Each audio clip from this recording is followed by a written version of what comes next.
Aujourd'hui, on est sur la rivière Pamprou. On est tout à l'amont du bassin Sèvres-Niortaise, donc sur son affluent principal. Donc on est là aujourd'hui pour pêcher la rivière sur l'amont du bassin Sèvres-Niortaise, à quelques kilomètres des sources.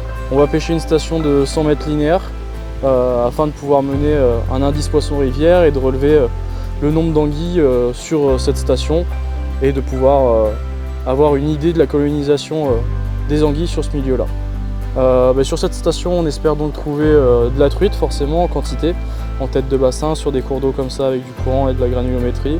On espère trouver du verron, de la loche, du chabot et forcément des anguilles et des anguilles en quantité parce qu'on est sur des habitats très pierreux, très rocailleux qui leur conviennent parfaitement.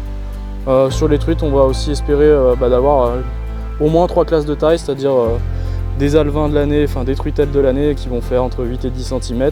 Et des truites de 2 ans, des truites de 3 ans, pour avoir des poissons jusqu'à 35-40 cm, donc des géniteurs qui vont pouvoir se reproduire. Avoir l'ensemble de ces classes de taille sur la truite, mais comme sur les autres espèces, va permettre d'assurer que la population se tient bien et d'avoir des populations en bon état. Aujourd'hui, sur cette pêche électrique, on a pu avoir une superbe richesse spécifique avec 172 anguilles sur 100 mètres linéaires de station, avec plus de 40 anguilles qui font plus de 40 cm. Donc vraiment des classes de taille beaucoup plus importantes que ce qu'on a pu avoir sur les pêches précédentes, beaucoup plus en aval, avec des individus jusqu'à une taille maximum de 65-70 cm. Donc des individus vraiment qui sont établis ici, qui grandissent et qui se préparent entre guillemets à leur dévalaison en prenant du poids et en faisant leur stock de graisse.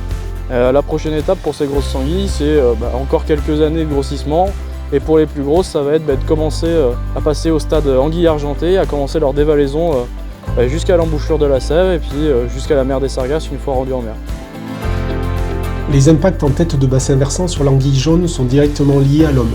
Les assèchements de cours d'eau, les dégradations d'habitat ou encore la pollution des eaux sont autant de facteurs qui impactent l'anguille jaune. La Fédération de pêche des Deux-Sèvres réalise des travaux de restauration de continuité écologique, de restauration d'habitat favorables à l'anguille pour préserver l'espèce.